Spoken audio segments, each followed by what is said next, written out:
Welcome again to our channel sun physics.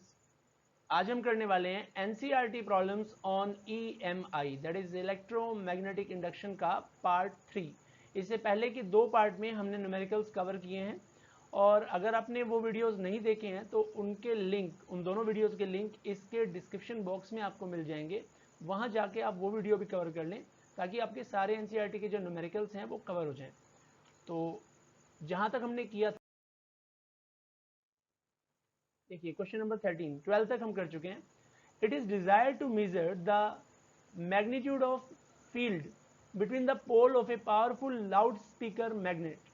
A small flat search coil of area 2 cm square with 25 closely wound turns is positioned normal to the field direction and then quickly snatched out of the field region.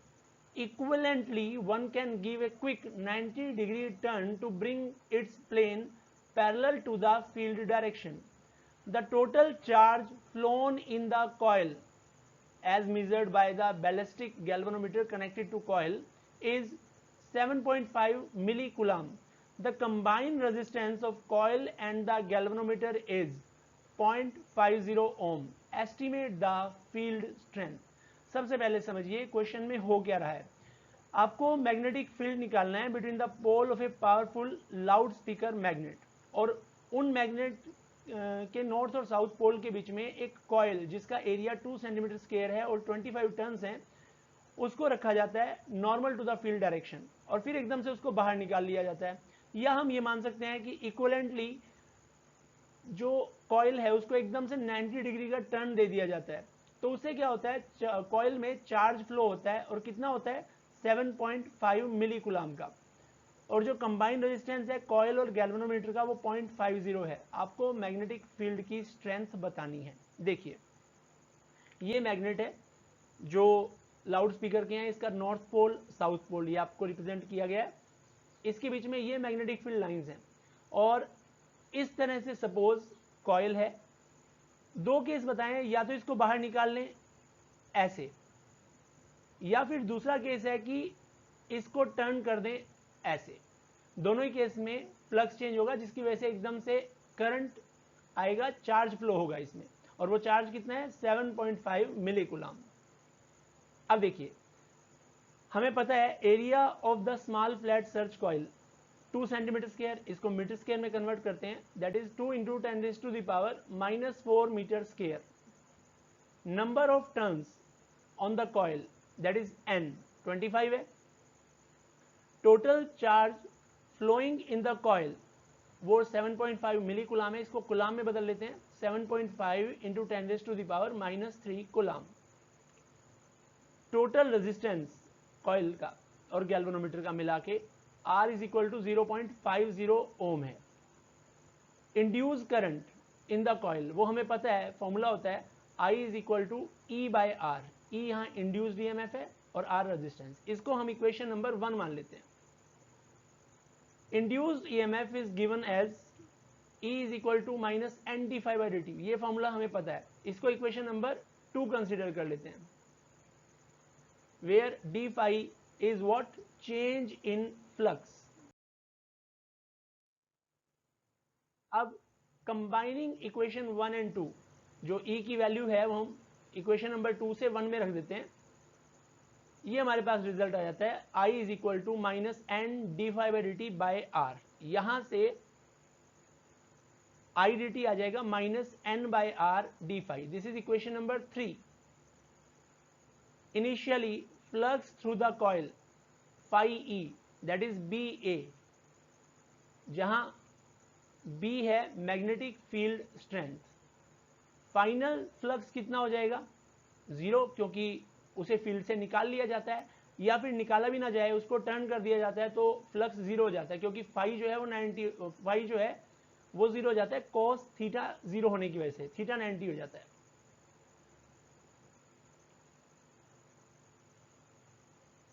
अब equation 3 को हम दोनों side से integrate कर लेते हैं, तो integration I D T is equal to minus N by R बाहर आ जाएगा, integration D phi from phi initial to phi final, phi I to phi F,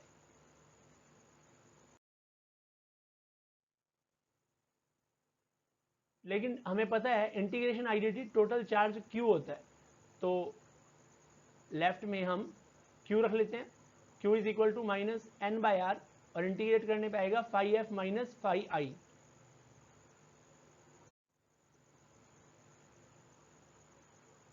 अब क्योंकि फाई एफ तो 0 है और माइनस फाई आई बचेगा, माइनस माइनस प्लस, रिजल्ट आ जाएगा N phi I by are.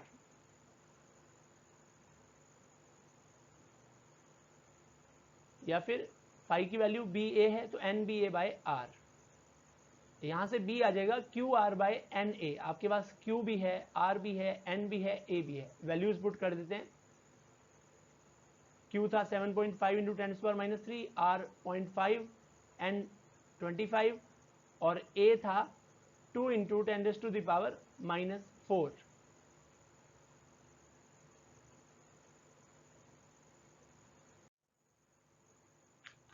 Further हमारे पास रिजल्ट आ जाता है 0.75 Tesla.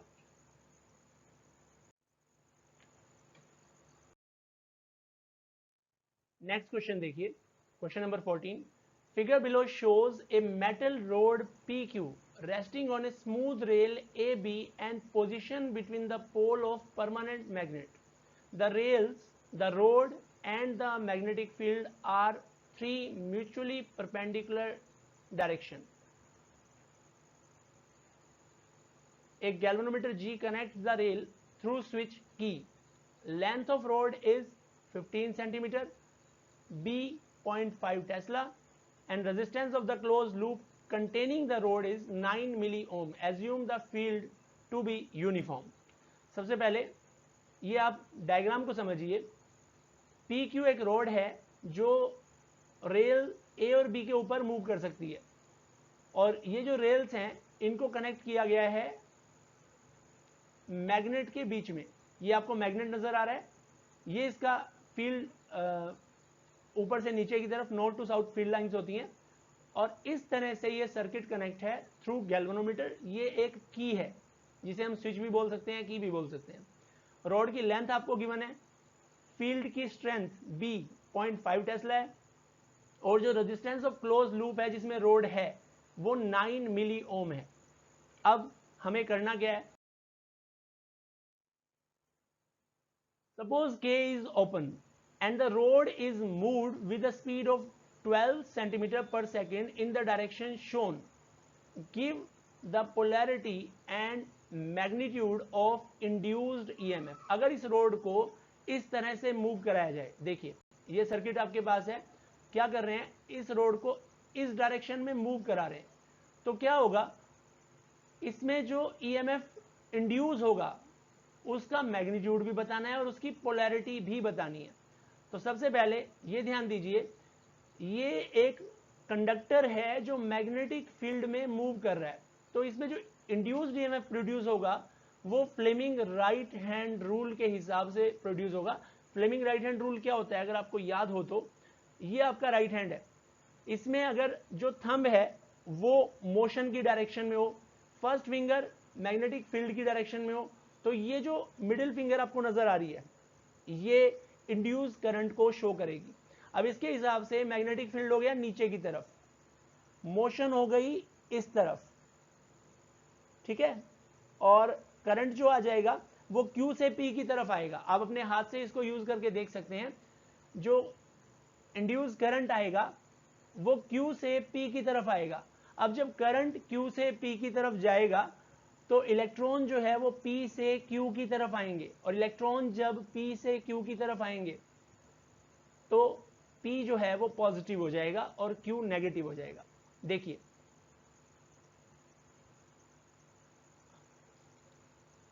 Length of road 15 centimetre को मीटर में बदल लेंगे, magnetic field B 0.5 Tesla, resistance R 9 मिली ओम, उसको ओम में बदल लेंगे 10⁻⁻³ से मल्टीप्लाई करके। अब स्पीड ऑफ रोड गिवन है 12 सेंटीमीटर पर second, that is 0.12 metre per second. हमें पता है इंड्यूस्ड ईएमएफ कितना होता है, BLV या BVL, सारी वैल्यूज आपके पास हैं, सॉल्व करके आ जाएगा 9 × 10⁻³ वोल्ट। या 9 मिली वोल्ट। और जैसे मैंने बताया था, अब पोलैरिटी की बात करते हैं। ये देखिए, मैग्नेटिक फील्ड नीचे की तरफ है और इंड्यूस करंट ऊपर की तरफ आएगा। और जब करंट ऊपर जाएगा तो इलेक्ट्रॉन जो रहते हैं करंट के अपोजिट चलते हैं, तो P से Q की तरफ इलेक्ट्रॉन चलेंगे और P पॉजिटिव हो जाएगा, Q नेगेटिव हो जाएगा। ये पोलैरिटी रहेगी। So polarity of the induced EMF is such that end P shows positive and Q shows negative. Next देखिए, is there any excess charge built up at the end of the rod when K is open? If what if K is closed? अगर K को open रखते हैं, क्या कोई access charge buildup होगा इन दोनों ends पे? और अगर K को क्लोज कर दें तो क्या होगा? Yes, when K key is open, the excess charge build up at the both end of the rod. जैसे मैंने बताया, एक पॉजिटिव हो जाता है, एक नेगेटिव हो जाता है। अब अगर इसको क्लोज कर देंगे तो एक्सेस चार्ज जो है वो करंट फ्लो करा देगा। Excess charge is maintain by the continuous flow of current. देखिए क्या होगा, ये करंट आएगा, देखिए जब मूव करा रहे हैं गैल्वेनोमीटर मूव कर जाता है। गैल्वेनोमीटर की निडल जो है वो मूव करती है जैसे इसे मूव करते हैं।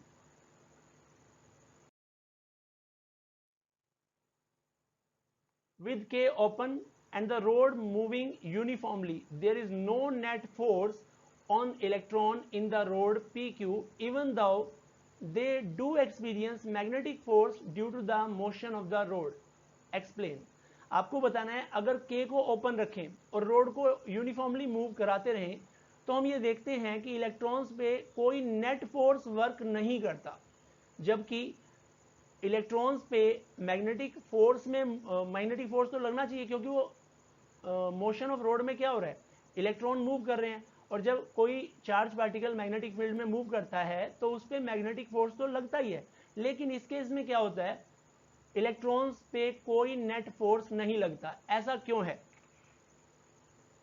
Magnetic force is cancelled by the electric force set up due to the excess charge of the opposite nature at the both end of the rod. There is no net force on electrons in the rod PQ when key K is open and the rod is moving uniformly, as because magnetic force is cancelled by electric force set up due to excess charge.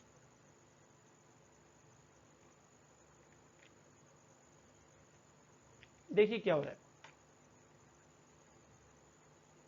ये जब move करेगा तो इसमें ऊपर positive बन गया, नीचे negative बन गया। पॉजिटिव पे इलेक्ट्रॉन क्या होंगे, ऊपर की तरफ एक इलेक्ट्रिक फोर्स एक्सपीरियंस करेंगे, जबकि उन पे मैग्नेटिक फोर्स उतना ही नीचे की तरफ लग रहा है।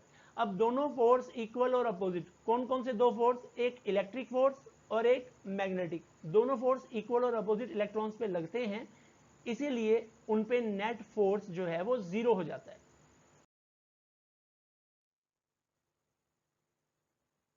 What is the retarding force on the rod when K is closed? जो की है अगर उसको क्लोज कर दें तो कितना रिटार्डिंग फोर्स लगेगा? अब हमें पता है, एक रॉड जिसकी लेंथ L है उसमें I करंट है, B मैग्नेटिक फील्ड में उसको रख दिया जाए तो उस पर फोर्स लगता है IBL, जहां I है current flowing through the rod, that is E/R। Induced EMF हमने निकाल लिया था, रेजिस्टेंस हमें पता है, ये कैंसिल करके आ जाएगा 1 एम्पियर, और वैल्यू पुट करते हैं तो 1 into 0.5 into 0.15, 75 into 10⁻³ Newton. How much power is required by an external agent to keep the rod moving at the same speed, that is 12 centimeter per second when K is closed? How much power is required when K is open?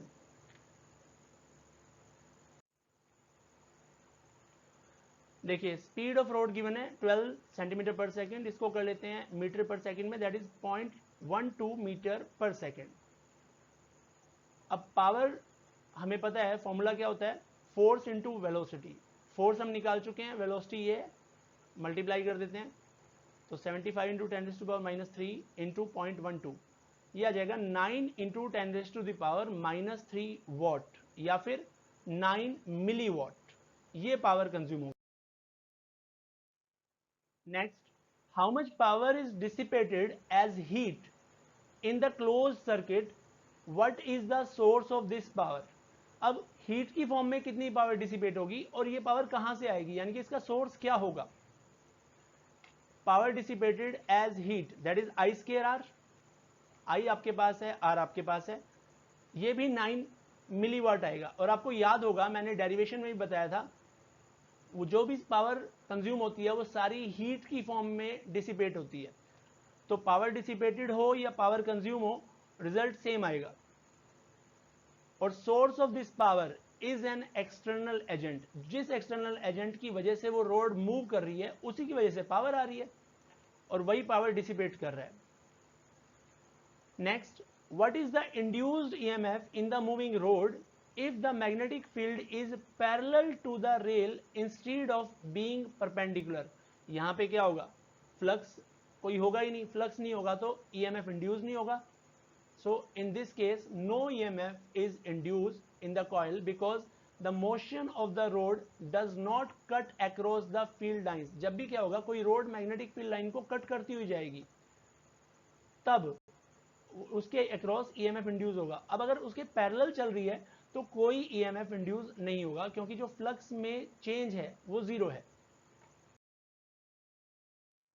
Next question देखिए, question number 15. An air cored solenoid with length 30 cm, area of cross section 25 cm square and number of turns 500 carries a current of 2.5 ampere. The current is suddenly switched off in the brief time of 10⁻³ seconds. How much is the average back EMF induced across the ends of open switch in the circuit? Ignore the variation in the magnetic field near the ends of the solenoid. यानी कि एक solenoid है, उसकी length आपको given है, area given है, number of turns given है और उसमें कितना करंट फ्लो हो रहा है वो गिवन है. उसको एकदम से ऑफ कर दिया. देखिए करंट कैरिंग सोलेनोइड के अंदर मैग्नेटिक इंडक्शन होता है, बी होता है. इसका मतलब मैग्नेटिक फील्ड लाइंस भी होती हैं यानी कि फ्लक्स भी होता है. जब आप उसको एकदम से स्विच ऑफ करेंगे तो क्या होगा, फ्लक्स चेंज होगा. फ्लक्स चेंज होने से इंड्यूस ईएमएफ या बैक ईएमएफ प्रोड्यूस होगा. आपको वही निकालना है. देखिए लेंथ ऑफ सोलेनोइड गिवन है 30 centimetre that is 0.3 metre. Area of cross section 25 centimetre square या फिर 25 into 10⁻⁴ metre square. Number of turns 500. Current in the solenoid 2.5 ampere. और कितने टाइम के लिए ये करंट फ्लो हो रहा है, t is equal to 10⁻³ second. अब हमें पता है कि जो बैक ईएमएफ होता है E दैट इज d∅/dt होता है. इसको इक्वेशन नंबर 1 मान लेते हैं जहां पे d∅ है चेंज इन फ्लक्स. इसको हम लिख सकते हैं NAB, number of turns, area और मैग्नेटिक इंडक्शन B. इसको इक्वेशन नंबर 2 ले लेते हैं. B मैग्नेटिक फील्ड स्ट्रेंथ या मैग्नेटिक इंडक्शन कहते हैं इसको. नेक्स्ट हम जानते हैं कि एक सोलेनोइड के अंदर जो मैग्नेटिक इंडक्शन होता है वो होता है μ0 Ni/L. N number of turns, L length, I उसमें करंट और μ0 क्या होता है, परमिएबिलिटी ऑफ फ्री स्पेस. ये होता है 4 पाई इंटू 10⁻⁷ टेस्ला मीटर पर ampere.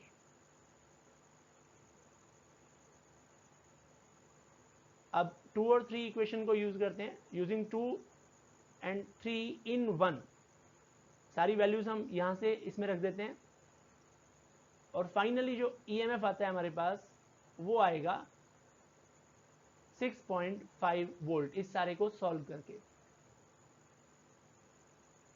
Hence the average back EMF in induce in the solenoid is 6.5 volt. Next question, ये आज का हमारा लास्ट क्वेश्चन है. Obtain an expression for mutual inductance between a long straight wire and a square loop of side A as shown in figure. Next, now assume the straight wire carries a current of 50 ampere and loop is moved to the right with a constant velocity v is equal to 10 meter per second. Calculate the induced EMF in the loop at the instant when x is equal to 0.2 meter. Take a is equal to 0.1 meter and assume that loop is having a large resistance. तो ये देखिए, सबसे पहले ये एक straight wire है, जैसा कि क्वेश्चन में कहा है, इसकी लेंथ L है और ये एक स्क्वायर लूप है जिसकी साइड्स A है. ये डिस्टेंस सपोज x है और ये जो डिस्टेंस है वो x प्लस a है. अब हम क्या करते हैं, इसको सॉल्व करने के लिए take a small element dy in the loop at a distance y from long wire as shown in the given figure. हम क्या कर रहे हैं, लॉन्ग वायर से y डिस्टेंस पे एक स्ट्रिप कह लो या स्मॉल एलिमेंट कह लो जिसकी थिकनेस जो है वो dy है, वो लेते हैं. ये रहा, ये थिकनेस इसकी dy हो गई और इसका डिस्टेंस जो है वो y हो गया. अब हम क्या करते हैं, पहले इसका फ्लक्स निकालेंगे और फिर इसकी हेल्प से पूरी कॉइल से जाने वाला फ्लक्स निकालेंगे. अब magnetic flux associated with this element dy, क्या होता है फ्लक्स का formula, phi is equal to B into area. यहाँ जो एरिया होगा वो स्ट्रिप का एरिया लेंगे, length into breadth, that is a d y, ये एरिया है. तो d phi is equal to B d A और डी ए है area of the element, d y that is a d y. B magnetic field at distance y, वो कितना होता है, mu naught I by 2 pi y. अगर y distance पे हमें magnetic induction निकालना हो तो उसका फॉर्मूला हमें पता है, mu naught I by 2 pi y होता है. I करंट है, mu naught permeability of free space है और वो होता है 4 पाई इंटू 10⁻⁻⁷. डी फाई की वैल्यू, अब b की वैल्यू भी रख दी और डी ए की वैल्यू भी रख दी यहाँ पे हमने. तो फाई जो होगा इसका इंटीग्रेशन हो जाएगा, कहां से कहां तक,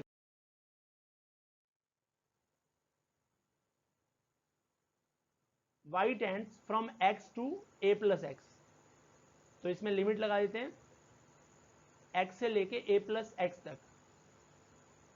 इसको जब आप सॉल्व करते हैं तो logarithm y on base of e, ये रिजल्ट आता है, limit x to a plus x.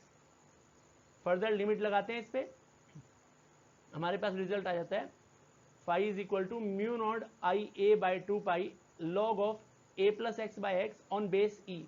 अब हमें पता है कि जो म्यूचुअल इंडक्टेंस m होता है उसके रिलेशन में फ्लक्स का फॉर्मूला होता है phi is equal to M I. अब फाई के दो फॉर्मूले हमारे पास हैं, एक एम आई और एक mu naught I A by 2 pi into log A plus X by X on base E. इन दोनों को इक्वल रख देते हैं, आई से आई कैंसिल हो जाएगा और ये हमारे पास फॉर्मूला आ जाता है mu not a by 2 pi log A plus x, A by x plus 1 on base E. Next question में अगर इसको मूव कराते हैं वेलोसिटी v से,